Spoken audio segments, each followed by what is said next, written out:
Hey everyone, getting ready for the GPAT can feel a little overwhelming, right? Like you're trying to drink from a fire hose.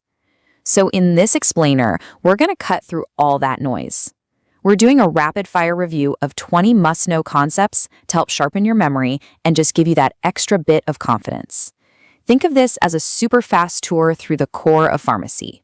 We'll kick things off with the fundamentals in biology and biochemistry, then we'll jump into pharmaceutics and pharmacology, get into the nitty-gritty of medicinal chemistry, check out the natural world with pharmacognosy, and we'll finish up with the essential tools in pharmaceutical analysis. You ready? All right, let's dive in. Okay, first up, we're starting right at the beginning with the absolute basics, biology and biochemistry.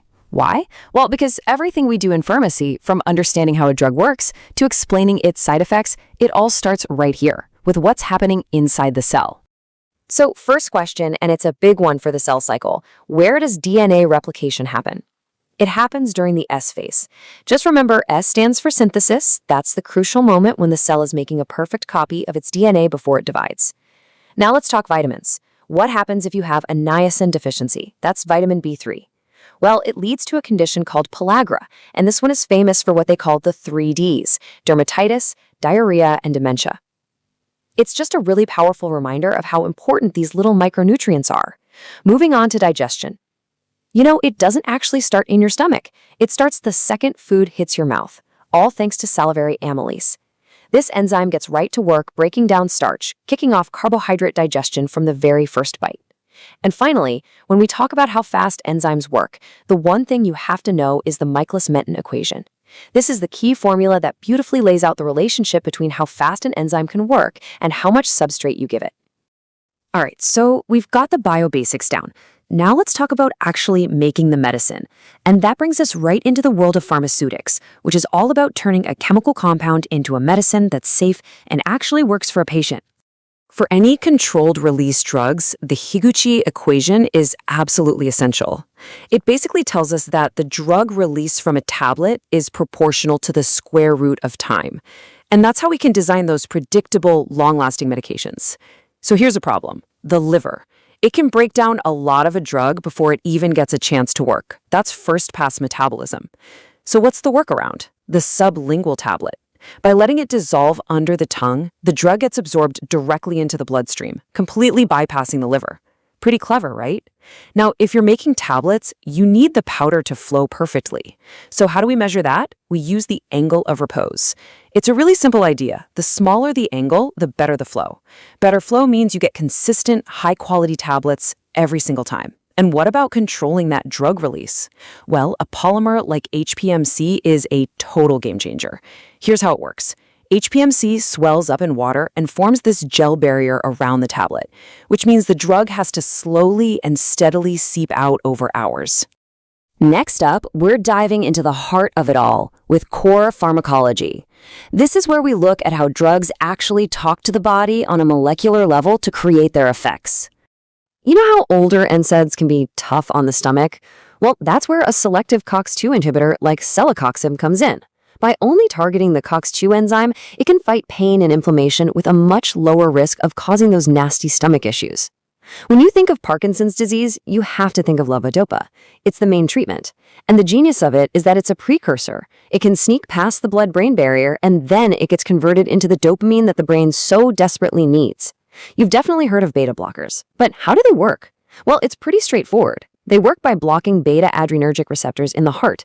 This slows the heart down and reduces how hard it has to pump, basically giving an overworked heart a much-needed break. And let's not forget ACE inhibitors like enalapril, which are absolute lifesavers for people with high blood pressure. They work by blocking an enzyme that creates a substance that tightens blood vessels. So the result is more relaxed blood vessels and lower blood pressure. All right, let's switch gears a bit and jump into medicinal chemistry. Here, we're really focusing on the drug structure itself and understanding how its specific chemical shape is the key to what it does in the body. First up, in the world of drug design, you see certain structures over and over again. A perfect example is pyridine. It's a nitrogen-containing heterocycle that's like a super reliable and versatile building block for tons of different drugs. Second, let's talk about the antibiotic that everyone knows, penicillin. Its secret weapon is that unique little structure called a beta-lactam ring. This specific shape is what allows it to mess up the enzymes that bacteria need to build their cell walls. And third, another class of antibiotics, the sulfonamides, have a really specific target. They work by blocking an enzyme called dihydropterate synthase. By doing that, they stop bacteria from being able to make the folic acid they need to survive. Okay, let's go back to nature for a bit with pharmacognosy, the study of medicines that come from plants and other natural sources. You know, nature was the original pharmacy after all. It is incredible what we find in nature. For instance, the very powerful anti-cancer drug vincristine comes directly from Catharanthus roseus, which you probably know as the Madagascar periwinkle.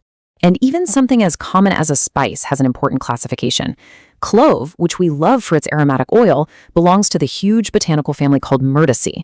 And from the plant Rauwolfia serpentina, we get the powerful alkaloid reserpine. And historically, this was a massive breakthrough drug, one of the very first effective treatments for high blood pressure. All right, for our final section, we are moving into pharmaceutical analysis. This is all about the super important techniques we use to make sure every single dose of medicine is pure, safe, and has exactly the right amount of drug in it. First, you absolutely have to know the Beer-Lambert law. It's the foundation of spectrophotometry, and it gives us a direct line between how much light a substance absorbs and its concentration. It's why we can use light to measure exactly how much drug is in a solution. Second, you're going to hear the term HPLC a lot. It stands for high-performance liquid chromatography. And in HPLC, that stationary phase, the part that actually does the separating, is typically made of silica. And this silica is often modified with things like C18 chains to get the separation just right. And just like that, we've blitzed through our 20 concepts. We've touched on key ideas from all across the pharmacy world. Hopefully, this quick run-through has helped refresh some of those key areas for you. Keep up the incredible work you're doing. Every single one of these concepts you master is just building a stronger and stronger foundation for your future. So as you keep studying, think about which of these topics felt good and which ones might need a little more love. So the real question is, what area are you going to dive into next? Best of luck with all your prep.